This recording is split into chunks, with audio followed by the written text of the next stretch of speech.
Hello बच्चों, आइए प्रश्न को पढ़ते हैं। हमारा प्रश्न है, तांबे के एक तार के प्रति एकांक आयतन में n चालक इलेक्ट्रॉन है। तार का अनुप्रस्थ परिच्छेद क्षेत्रफल ये है। तार की लंबाई के समांतर चालक इलेक्ट्रॉन के औसत वेग bd से अनुगमन के कारण तार में प्रवाहित धारा I है। ज्ञात कीजिए तार में धारा घनत्व। आइए सबसे पहले इस प्रश्न की मुख्य अवधारणा को समझते हैं। तो यहाँ सबसे पहले क्या समझ लेते हैं, मुख्य अवधारणा। इस प्रश्न की जो मुख्य अवधारणा है वो क्या होगी, मुख्य अवधारणा।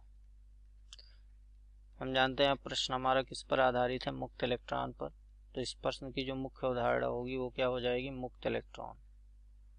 मुक्त इलेक्ट्रॉन। तो आइए सबसे पहले मुक्त इलेक्ट्रॉन के बारे में जान लेते हैं। क्या करेंगे, एक चित्र के माध्यम से समझेंगे। माना एक चालक है जिसकी लंबाई L है और इसका ये अनुप्रस्थ काट का क्षेत्रफल है।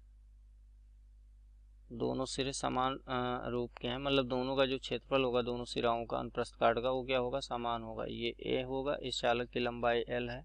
तो इस चालक में बहुत सारे क्या उपस्थित होते हैं, इलेक्ट्रॉन। ये इलेक्ट्रॉन है। तो ये इलेक्ट्रॉन क्या करते हैं, ये इलेक्ट्रॉन निरंतर गति करते रहते हैं। अगर ये इलेक्ट्रॉन इस दिशा में तो कोई दूसरा इलेक्ट्रॉन है, ये ऐसे प्रत्येक दिशा में इलेक्ट्रॉन क्या करते हैं, गति करते रहते हैं। तो इनकी कोई गति जो दिशा है वो कुछ मतलब एक दिशा में नहीं होती, विभिन्न दिशाओं में गति करते रहते हैं इलेक्ट्रॉन। तो ये ऐसे गति करते रहेंगे यहाँ पे। तो इन्हीं इलेक्ट्रॉन को क्या बोला जाता है, इन्हीं इलेक्ट्रॉन को बोला जाता है मुक्त इलेक्ट्रॉन।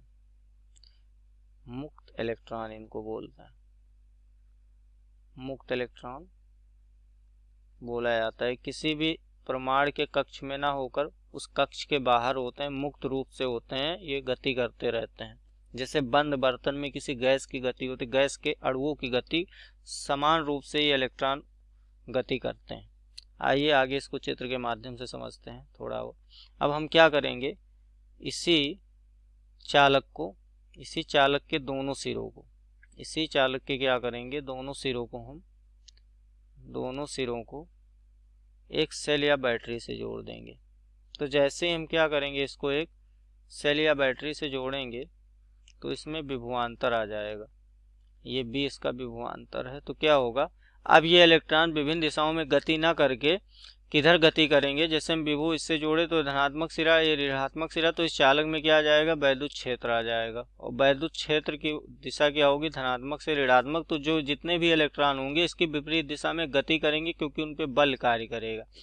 वो बल क्या करेगा, उनको विपरीत दिशा में, वैद्युत क्षेत्र की विपरीत दिशा में गति कराएगा। और वो इलेक्ट्रॉन क्या होंगे, इलेक्ट्रॉन सारे ऐसे गति करेंगे एक विपरीत दिशा में वैद्युत क्षेत्र के। तो ये ऐसे गति करेंगे, लगातार गति करते रहेंगे ये। तो जब क्या होगा, बल लगेगा तो त्वरण उत्पन्न होगा। त्वरण के कारण ये विपरीत दिशा में गति करना आरंभ करेंगे और इसी गति को क्या बोला जाता है, BD का मतलब अनुगमन वेग इसको बोलते हैं। इस वेग को क्या बोलते हैं, अनुगमन वेग। तो जैसे ही कोई भी त्वरण होगा तो आवेशित कर जब त्वरित होंगे तो ये क्या करेंगे, धारा उत्पन्न करेंगे। तो धारा इसमें बहेगी, इस चालक में क्या होगी, धारा किधर से किधर बहेगी, उच्च विभव से निम्न विभव की तरफ धारा बहना चालू होगा। मतलब इलेक्ट्रॉन के प्रवाह के विपरीत दिशा में धारा भी बहेगी। और वो धारा कितनी होगी, तो धारा बराबर होता है आवेश बटे समय। और धारा घनत्व क्या होता है, तो धारा घनत्व को जैसे करते हैं वो क्या होता है, धारा बटे अनुप्रस्थ काट का क्षेत्रफल। आइए अब प्रश्न की ओर बढ़ते हैं। प्रश्न में दिया गया प्रति एकांक आयतन में इलेक्ट्रॉनों की संख्या, वो कितनी दे दी गई है, वो दे दी गई है n। तो यहाँ से अगर हम निकालें L लंबाई चालक में इलेक्ट्रॉनों की संख्या, तो क्या करेंगे हम, इलेक्ट्रॉनों की संख्या हम क्या करेंगे, L लंबाई चालक के आयतन से गुणा कर देंगे प्रति एकांक आयतन में। तो प्रति एकांक आयतन में n है और चालक के आयतन क्या होगा, चालक का आयतन ये गुणे L। तो कुल मिला के हमें मिल जाएगा NaL। ये मिल गया क्या, L लंबाई चालक में कुल इलेक्ट्रॉनों की संख्या। अब हम कुल आवेश निकाल लेंगे L लंबाई में कितने, तो कुल आवेश बराबर कितना हो जाएगा, कुल आवेश बराबर होता है Q। और Q बराबर क्या होता है, N गुणे E, ये हम जानते हैं। तो यहाँ से E क्या है, एक इलेक्ट्रॉन पर आवेश है, N क्या है, कुल हमने कितना निकाला है, यहाँ पे ये एन हम क्या ले लेंगे, एन डैश ले लेंगे। यहाँ पे एन डैश क्या है, एन डैश है कुल इलेक्ट्रॉन है लंबाई में, तो कुल इलेक्ट्रॉन कितने हैं, ये कुल इलेक्ट्रॉन को हमने क्या मान लिया, एन डैश। तो यहाँ से हम लिख देंगे, तो यहाँ से हमारा जो क्यू आ जाएगा वो एन डैश गुणे ई है, एन डैश का मान एन ये एल है, और यहाँ से हमने ई को क्या किया, गुणा करा दिया, तो क्यू बराबर हमें मिल गया एन ई ए एल, ये मिल गया। आइए अब हम निकालते हैं बी डी, मतलब अनुगमन वेग हमारा क्या है, तो यहाँ से बी डी हम निकाल, तो यहाँ पे क्या करेंगे, बी डी निकालेंगे, और हम जानते हैं जो बी डी होता है, बी डी वेग बराबर क्या होता है, दूरी बटे समय। दूरी यहाँ पे क्या है, चालक की लंबाई, ये एल क्या है, लंबाई एक सिरे से दूसरे की सिरे की तरफ, और यहाँ से यहाँ तक चलने में अगर एक सिरे से दूसरे सिरे चलने तक समय टी ले रहे हैं ये इलेक्ट्रॉन, तो इनके द्वारा जो गति होगी या वेग होगा जिसको बी डी बोलते हैं, बी डी बराबर हो जाता है हमारा दूरी बटे समय। दूरी यहाँ चालक की लंबाई, समय टी है, तो यहाँ से अगर हम टी निकालें कितना समय लेंगे वो, तो एल बटे बी डी हो जाएगा। इसको मान लेंगे समीकरण 1। बी डी यहाँ अनुगमन वेग है।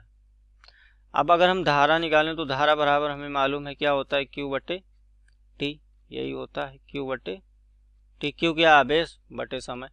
यहाँ से आवेश का मान रखेंगे, ये हमने निकाल रखा है, तो आई बराबर हो जाएगा एन ई ए एल।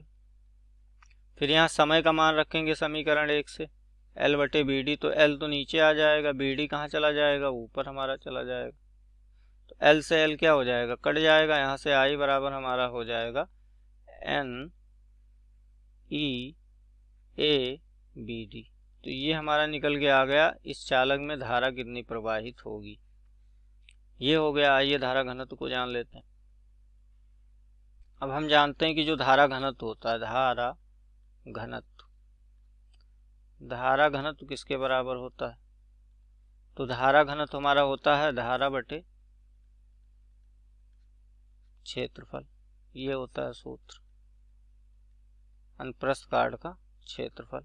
तो यहाँ से धारा, इसको जे से प्रदर्शित करते हैं और धारा को आई से, क्षेत्रफल को ए से।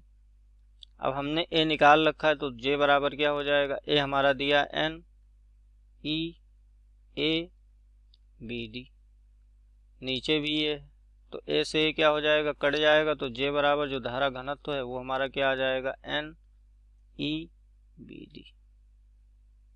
तो ये हमारा धारा घनत्व निकल के आ गया। मैं आशा करता हूँ इस प्रश्न का उत्तर आपको समझ में आया होगा। धन्यवाद।